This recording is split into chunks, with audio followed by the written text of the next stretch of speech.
Pourquoi tout ceci m'arrive-t-il? Qu'est-ce que tu veux que Dieu te dise alors? Dieu te dit toutes choses concourent au bien de ceux qui aiment Dieu. Si toi tu aimes Dieu, ce qui t'arrive travaille à ton bien. Mais soyez les bienvenus sur votre chaîne chrétienne. Faites des disciples TV, c'est Jésus-Christ qui règne. Une chaîne qui vous propose un large panel d'émissions gospel, telles que Jésus-Christ qui règne, Gospel École Adoration, Sur la montagne des disciples, 1 heure avec le Saint-Esprit. et l'École des disciples. Faites des disciples TV. Abonnez-vous massivement sur notre chaîne, qui est aussi votre chaîne. Faites des disciples TV. Partagez nos programmes, Témoignage. les enseignements, nos prières. Faites des disciples TV. N'hésitez pas à vous connecter. Une seule adresse, un seul lieu de rencontre. Faites des disciples TV.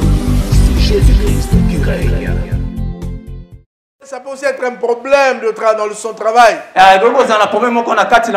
La première chose de l'homme chez l'homme, c'est quoi?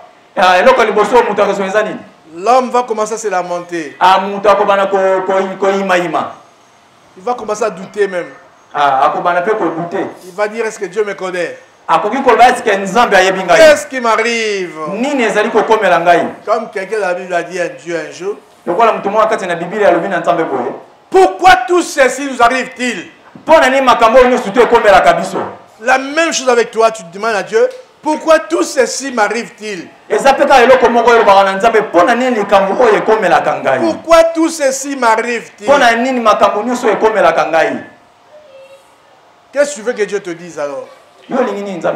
Dieu te dit toutes choses concourent au bien de ceux qui aiment Dieu.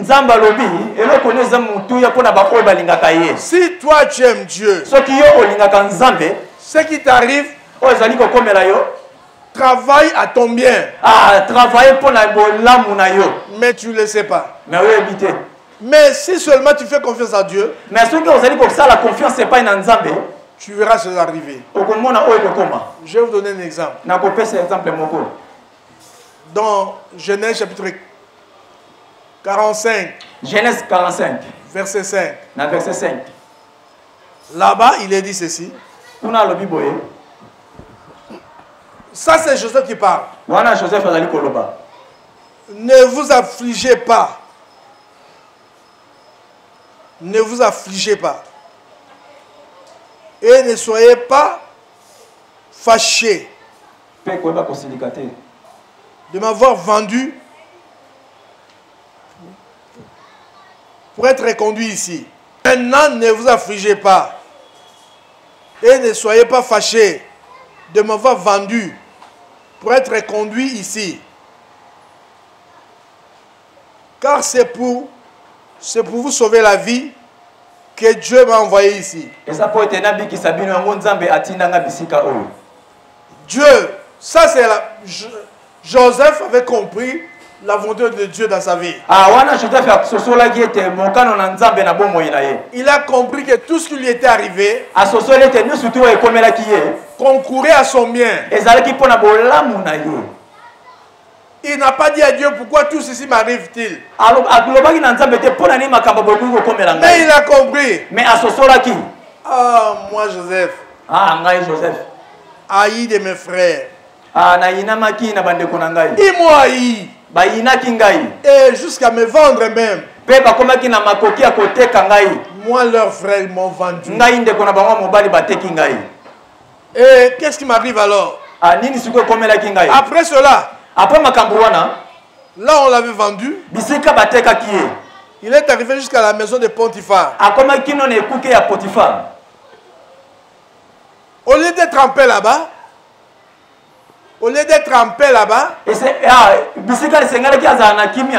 un autre problème surgit. La femme de Potiphar lui fait la cour.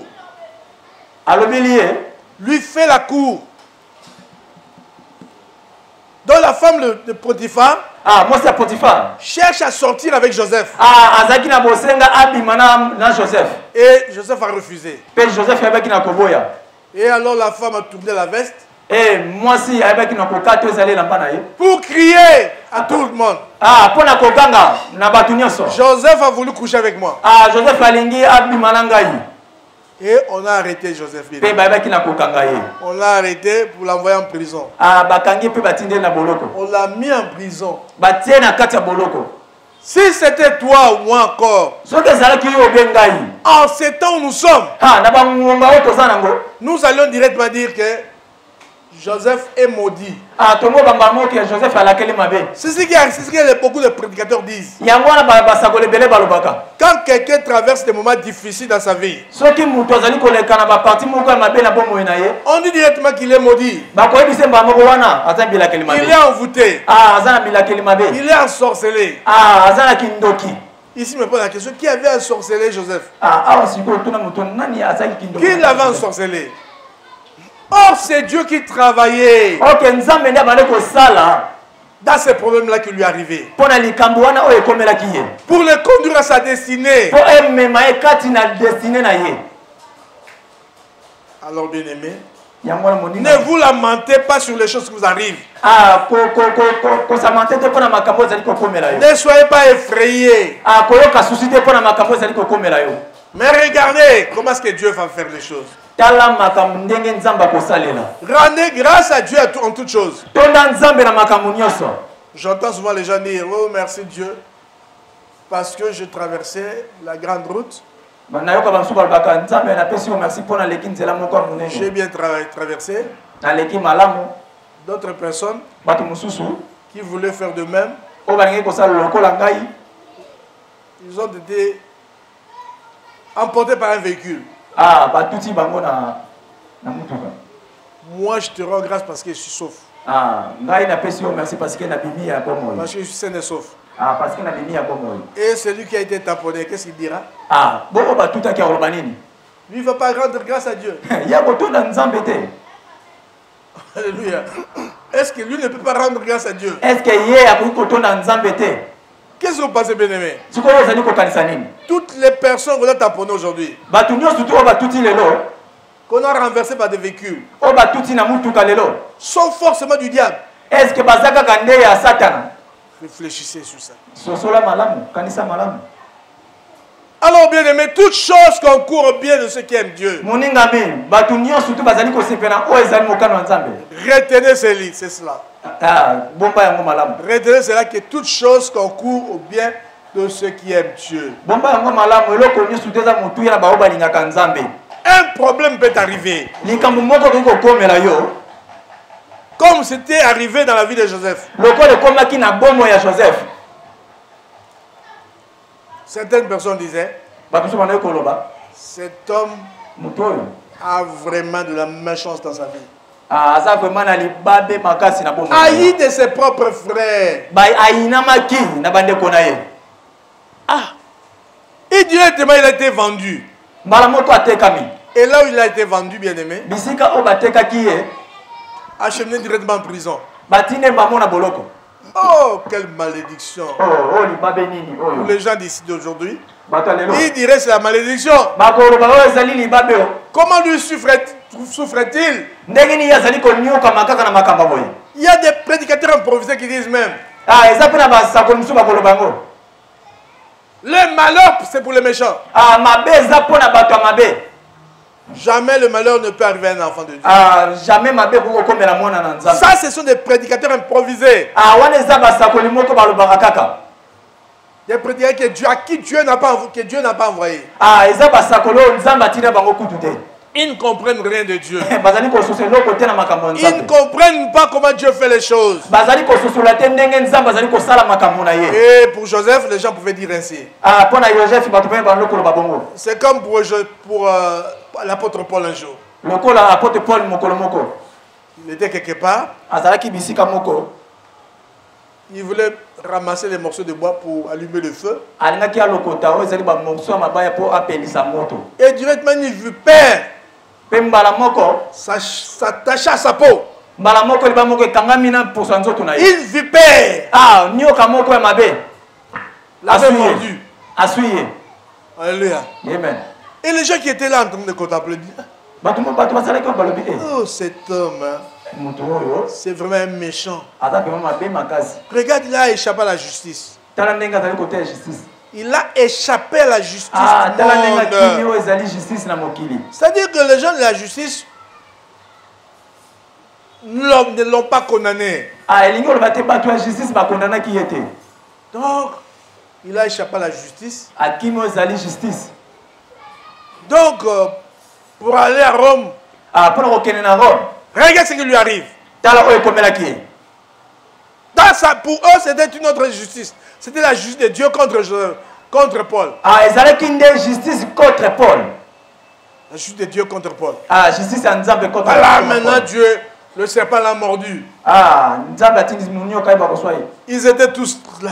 Bango so bazala ki wana. Ils attendaient sa mort. Ah, bane kozela kufa na ye. Ils attendaient sa mort. Bane kozala kufa na ye. Ils savaient qu'il allait mourir d'ici là. Ah, baiba yike kala mingi ta kufa wana. Cet homme était arrêté. Ah, mutu wana kangamaki. On l'a relâché pour aller à Rome. Batika ke po ba kokene na Roma. Et voilà qu'en cours de route, Na nzela ta maso kotambola, un serpent, nyoka moko le mort. asuye. Ah, Eh, cet homme a de la malchance. mutu azana libabe hein. Voilà, voilà. Il a échappé à la justice, mais voilà maintenant. Ah, azana libabe. Alléluia. Amen. C'est ça le monde. Yango wana nde musala mokili. Bien aimé, toutes choses concourent au bien de ceux qui aiment Dieu. Baninga me mutu nyosu tu eza malamu pona ba oyo balingaka Nzambe. Toutes choses concourent au bien de ceux qui aiment Eloko Dieu. nyosu tu eza malamu pona ba oyo balingaka Nzambe. Tout ce qui t'arrive Eloko nyosu tu ezali kokomela yo. concourt à ton bien. Eza pona bolamu na yo. Ça te conduit quelque part pour ton bien. Ezali komema bisika moko pona bolamu na yo. Peut-être tu ne le sais pas encore. Peut-être yo yebi yango te. Demande à Dieu, Tuna Nzambe. Seigneur, qu'est-ce qu'il y a dans ma vie? Seigneur nini ezali kokoma na bombo na ngai. Qu'est-ce que tu veux que je fasse? Nini olingi oyo nga nasala. Oh Dieu, Oh nkolo. oriente-moi. Mema ngai kumba ngai. Dirige-moi, oh Dieu. Kumba ngai na banzela na yo. Alléluia. Amen. C'est comme pour les enfants d'Israël, quand ils sortaient de l'Égypte. Lokola mtu moko abimi na kati Egypte. Ils sortaient d'Égypte. Abimi na Egypte. En y allant, Aniala. et devant eux, Pe liboso na ye. devant eux, Liboso na bango. il y avait la mer rouge. Ezalaki na mai ya rouge. Et derrière eux, c'était l'armée de Pharaon Et pe na sima na bango ezalaki na etuluku ya Pharaon. qui les poursuivait. O bana ekolanda bango. Les enfants d'Israël ont commencé à avoir peur. Eh, bana Israël bandi kolenga. Pourquoi tout ceci? Poni makambo nyonso. Moïse leur dit, Moïse ayebisa bango. gardez silence Bozala kimia. et vous verrez la délivrance que l'Éternel va vous accorder aujourd'hui. Pe bokomona ndenge Nzambe akoba kokangola bino lelo. Devant les problèmes, bien aimés, gardez silence. Devant makambo bien aimé, gardez ezali Prie silence. Dieu simplement. Bondela kaka Nzambe. Ou bien commencer à l'adorer, à le louer. Pe banda kokumisa Nzambe banda kosanjola ye. Et tu vas contempler la délivrance. Pe koba kobika oyo ezali bo. Ne soyez aucunement effrayés. Kozala na susi te. N'ayez pas peur. Kobanga pete. Dieu au contrôle. Nzambe aza na contrôle.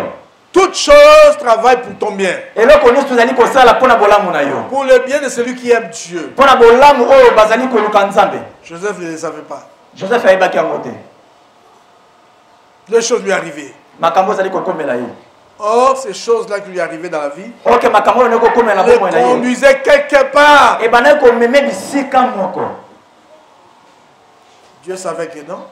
Nzambe ayebaki ete Joseph doit devenir grand. Joseph esengeli koma moto ya monene. Il doit devenir chef en Égypte. Esengeli koma mokonzi kati na Pour Egypte. plus tard Mpona sauver mon peuple. mpona kobikisa ezali libota na ngai. Alors il faut que je le conduise en Égypte Esengeli namema ye kati na Egypte. comme chef. Lokola mokonzi. Mais comment? Mais lolenge nini? Il faut que je le fasse entrer en contact avec le roi. Ah, esengeli nakutisa ye na mokonzi. Mais comment? Na lolenge nini? Dieu seul le savait. Nzambe mo mutu ayebaki. Il fallait que ses frères puissent lui haïr. Ah, esengeli ke bandeko ne baba koyina Qu'il ye. soit vendu. Esengeli atekama. Et de là, Pe na nzela wana on l'envoie en prison. batindaki ye na prison. Il est à la prison là-bas. Pe na kati na boloko kuna. Il rencontre un de garde du roi. Ah, pe abaki na kokutana na mutu moko ya mokonzi. Et cet homme-là, pe mutu wana en prison là, na kati na prison Joseph lui dit les choses qui vont arriver. Joseph ayebisi makambo oyo engeki koma Que toi, on va te relâcher d'ici là. yo bakotika yo kala mingi te awa Mais ne m'oublie pas. mais kobosana te Ne m'oublie pas. kobosana ngai te Parle-moi du roi. lobela ntina na ngai kati liboso na roi Parle au roi de moi. alobela roi oyo ezali ngai Dis-lui les choses que moi je te dis. yebisa ye makambo oyo ngai nazali koyebisa yo Il est allé le monsieur.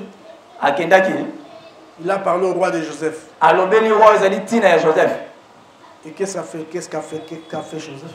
nini esalaki Joseph Qu'est-ce que le roi avait fait? nini roi asalaki mpo na Joseph Oh, le roi avait des problèmes à ce moment-là. ok roi azalaki na likambo moko na bamoma wana Il avait eu des songes qu'il n'arrivait pas à interpréter. alotaki ezalaki ndoto moko bakoki kolimbola yango te Aucun de ces magiciens, aucun de ces sages n'arrivait à interpréter cela. ata banganga ata bandoki bazalaki na makoki ya kolimbola ndoto wana te Il dit, appelle-moi cet homme-là. bengelanga na mutu wana Fais-le sortir de la prison, je vais dire. bimisa no na kati na boloko Et on le fit sortir de la prison. mpe babimisi Joseph na kati na boloko Il interpréta le songe. ayebi na kolimbola ndoto ebandeli mpe suka o Et directement le roi l'établit comme chef en mpe Égypte. mbala moko mokonzi avandisi ye lokola mokonzi na kati na Ejipito C'est comme ça que Dieu fait les choses bien. yango wana nde nzambe asalaki makambo Beaucoup de gens aujourd'hui se sont retrouvés quelque part où ils sont. bato mosusu base retrouve bisika oyo bazali Suite à des problèmes. suite ya makambo moko boye Il fallait qu'il y ait un problème. esengalaki ezala na mbeba moko boye C'est par ces problèmes-là, il a fui. na nzela mbeba wana nde nzambe ya kodirige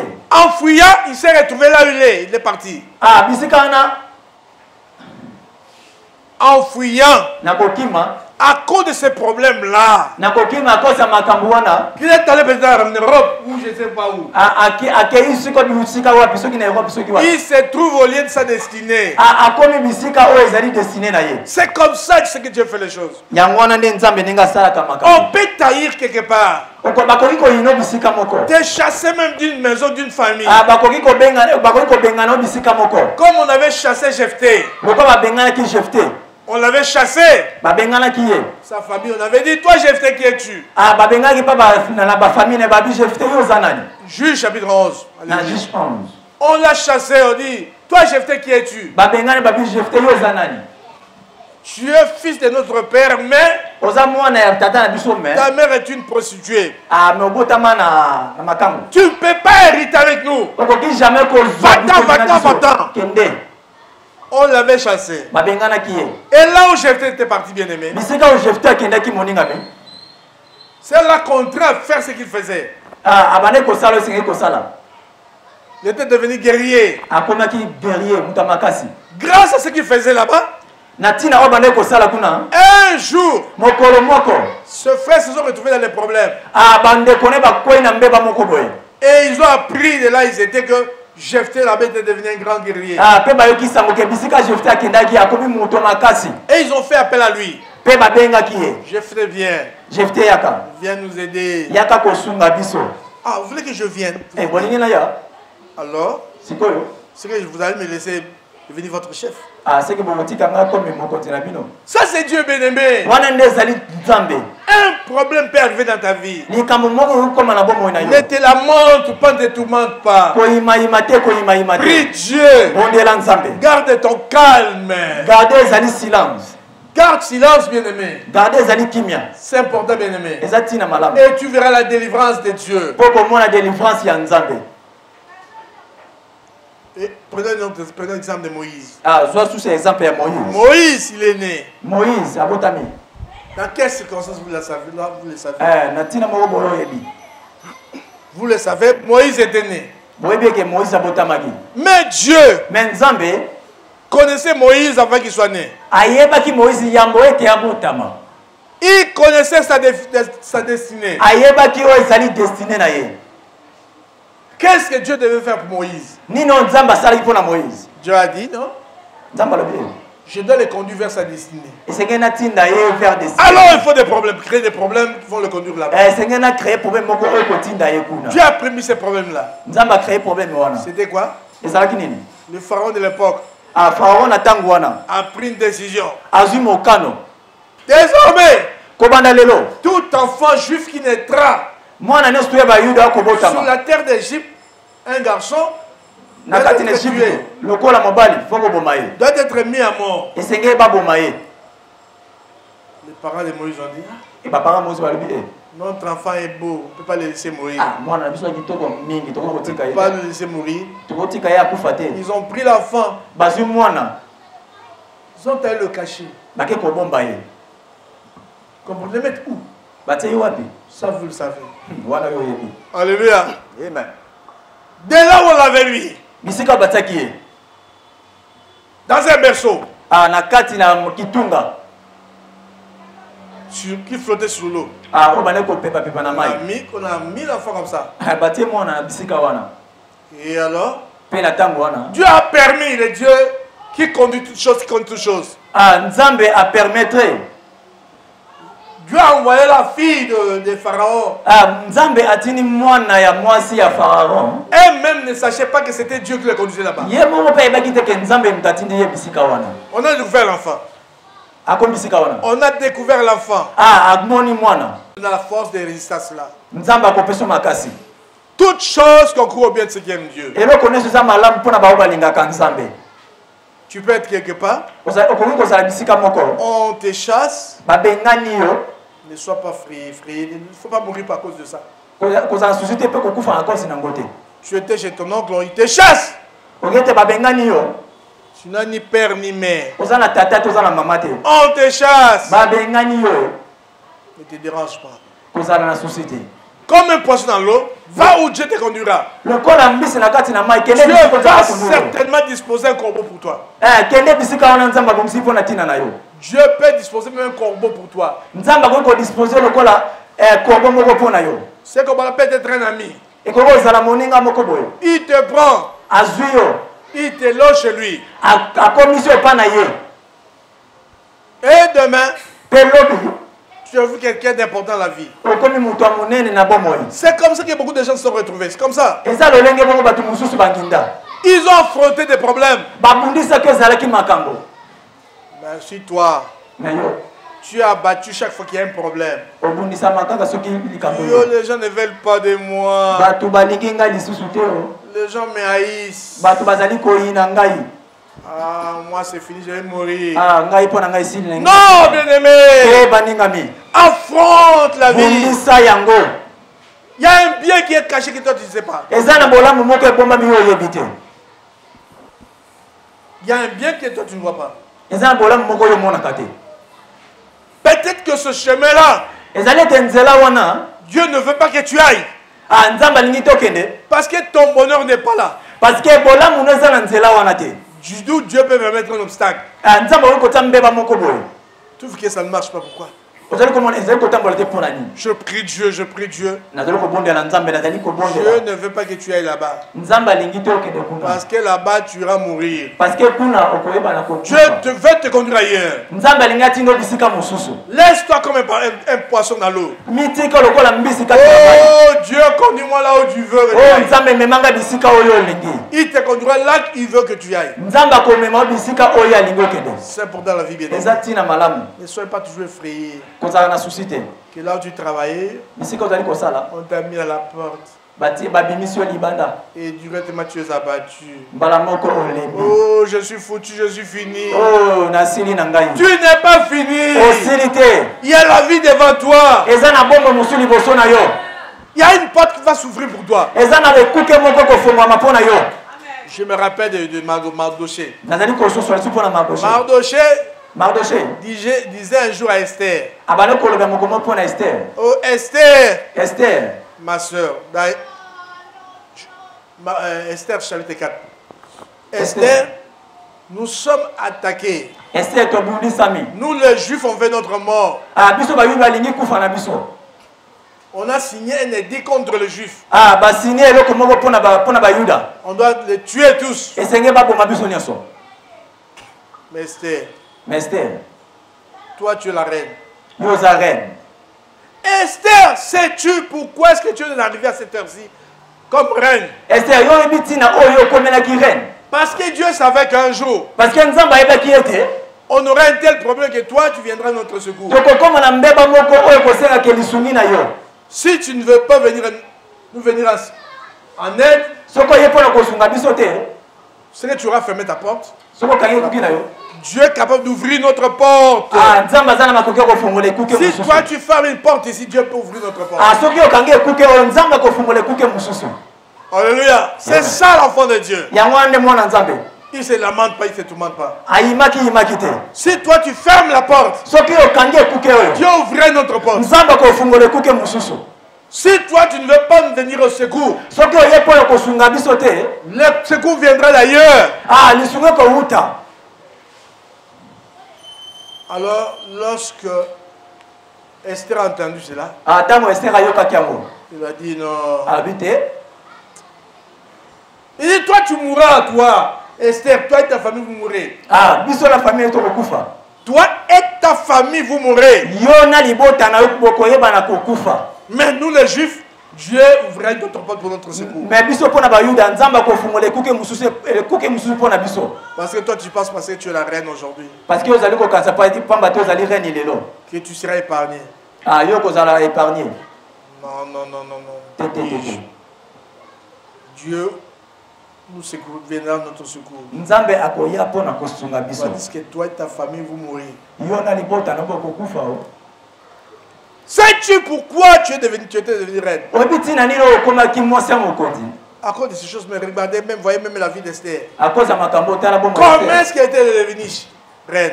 Lolenge ni na komaki mwasi ya mokonzi. Tout ça, c'est le plan de Dieu. Nyonso wana za mabongisa nzambe. Donc quand nous disons, toutes choses concourent au bien de ceux qui aiment Dieu. Yango tozali koloba nyonso za malamu pona ba oyo balingaka nzambe. C'est-à-dire, toutes choses concourent au Eloko bien ba de ceux kese qui aiment nyonso Dieu. za malamu ba oyo balingaka nzambe. De ceux qui sont appelés d'après son projet. Ba oyo babengami selo tina na ye. Ça, c'est notre tradition, disent d'après son projet, Wana bato mosusu bazali koloba selo mokano na ye. d'après son plan. Selo ba plan na ye. Donc Dieu avait un plan pour Esther. Nzambe azalaki na makambo moka malonga pona Esther. Là où Esther était née, Bisika oyo Esther abotamaki. elle ne pouvait pas devenir reine là-bas. Ango koma mwasa mokonzi kuna. Dieu avait créé une circonstance Nzambe ngo créer likambo moko boye. pour les conduire là-bas. Po eyebana komeme Pour bisika la wana. conduire là-bas. Po ememe bisika wana. Et de là, Pe bisika elle wana. était devenue la reine. Ayebaki na kokoma mwasa mokonzi. Bien aimé, Baningami. c'est ça la vie. Yango wana ezali bomoi. Comme un poisson dans l'eau. Lokola mbisi kati na mai. Va où Dieu te conduira. Kende bisika nzambe azali komema yo. Accepte certaines choses dans la vie. Ndimaka makambo mususu na vie. Supporte cela. Ayebana ko supporter yango. Je connais quelqu'un dans la Bible, Nabi mutu moko kati na Biblia. nom de Paul. Comment est Paul? Il est devenu malade. Akomaki na bokono. Il y avait une charge Azalaki na kuki. sur son dos. Na mokongo na ye. Il pria. Abane ko bondela. Oh Dieu, débarrasse-moi de cela. Oh nzambe, longola nga eloko oyo. Mais ça ne quittait pas, toujours pas. Mais bana ko longwa kaka. Il pria encore. Dieu, Abondeli lisusu nzambe. débarrasse-moi de cela. Longola nga eloko oyo. Il prie encore, Dieu, débarrasse-moi de ces choses. Abondeli lisusu nzambe longola nga eloko oyo. Dieu lui dit, Paul, Nzambe bisi Paul. ma grâce te suffit. Ngolu na ngai ekoki pona yo. Alléluia. Amen. C'était fini. Nyonso sili. Et lui-même comprendra plus tard. Ye moko abeki no kososola mokolo ezoya. Dieu avait permis cela Nzambe permetaki yango. pour que moi, Paul, Po ete ngai Polo. vu l'excellence des révélations que j'avais, Pe pamba te na ba révélation nazalaki nango. des grandes choses que moi, Paul, je voyais, Makambo minene oyo Paul nga na bana komona. que je ne puisse pas m'enorgueillir, Oyo bana kosala ete. pour que je ne puisse pas m'enorgueillir, Po ekomisa nga mutu ya lolendo te. pour que je ne puisse pas m'enorgueillir, Dieu a permis cela. Amen. Quelque part pour que moi, Paul, je sache toujours que je suis un homme comme tout autre homme. Lokola nga Paul na ete naza mobali lokola mibali nyonso. Que les gens ne me prennent pas comme un Dieu. Bato bazonga lokola nzambe te. Comme un Dieu, je ne suis pas un Dieu. Je Nathan suis un Zambete. homme comme tout autre homme, sujet à la maladie, Naza lokola kaka mutu nyonso. sujet aux difficultés. Oyo azali konyoka na maladie. Ce que dit Paul voulait dire là par là. Yango wana nde Paul abana koloba. Pour que les gens ne puissent pas voir, Lokola bato bamona te. Paul ne tombe jamais malade. Po bato bamona te ke Paul akoyeka na bokono te. Paul n'a jamais eu de difficultés dans sa vie. Paul azwata mbeba moko te na bomoi na ye. Donc c'est Dieu un bien, c'est un Dieu aussi. C'est qui peut à ça Nzambe. Bon, dis non, moi je ne suis qu'un enfant de Dieu. Un serviteur. Et Dieu a permis cela. Dieu a envoyé l'ange de Satan. Pour me mettre tout cela. Pour que je ne puisse pas m'enorgueillir. Voilà, ça c'est Dieu. Il permet certaines choses pour ton bien, comme il avait permis pour le bien de Paul. Paul avait compris ça. Toi aussi, il faut comprendre certaines choses qui sont dans ta vie. Et d'ailleurs, Lamentation de Jérémie nous dit, chapitre 3, verset 37-38. Chapitre 3, verset 37-38. Il dit, qui dira qu'une chose arrive sans que le Seigneur l'Éternel l'ait ordonné? Qui peut dire qu'une chose arrive sans que le Seigneur l'ait ordonné? Qui peut dire que telle chose t'arrive si l'Éternel ne l'ordonne pas? Comme je suis là, si vous me voyez tomber, sachez que l'Éternel qui a ordonné cela. Alléluia. Amen. C'est l'Éternel qui a ordonné. Ordonner, permettre, c'est pas la même chose. Alléluia. Amen. Parce que c'est lui qui contrôle tout. Parce que au verset 38, on dit, les mots et les biens viennent de l'Éternel. Tu peux entrer seulement de courir là, de marcher.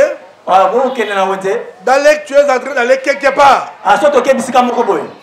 Tu es en train de partir, exemple, tu es en train de partir quelque part. Directement, il y a la pluie. Arrête-toi. Cache-toi. C'est important. Réfléchis pourquoi est-ce qu'il y a la pluie. Ne te dérange pas. Je connais un témoignage sérieux, un témoignage frais. Il y avait une soeur, si j'ai mon combo de mémoire, qui voulait voyager. Elle s'apprêtait à voyager. Oh, chauffeur, viens, chauffeur, viens. Son chauffeur était là. Il monte sur le véhicule. Direction aéroport. Elle devait voyager parce que le voyage était important pour elle. Elle monte dans le véhicule. Arrivé à quelques kilomètres, le véhicule tombe en panne. Le véhicule tombe en panne. Voiture et baby. Alléluia. Amen. Elle descend. Akiti. Je ne sais pas si c'était un homme ou une femme ou un homme, je ne sais pas, je ne me rappelle plus. Bon, mais je suis quand même un témoignage. Le véhicule tombe en panne. Voiture est en panne. Elle sort du véhicule. Oh Dieu. Oh Nzambe.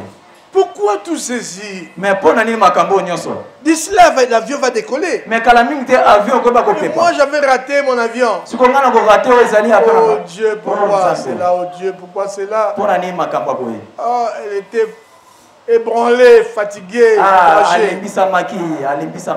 Découragée. Et alors, comme il n'y avait pas de secours, l'avion avait décollé. Décollé. Elle est rentrée chez elle à la maison. Elle disait, oh Dieu, pourquoi tu as permis cela? Moi, je tenais à ce voyage-là. Bien aimé arrivé à la maison. Elle était sur la table. On servait à manger. Pendant qu'elle mangeait, je ne sais pas. Pendant qu'elle mangeait, il y avait la télé qui était là, allumée. Elle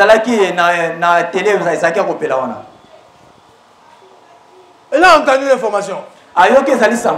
Oh, l'avion à destination de tel pays. A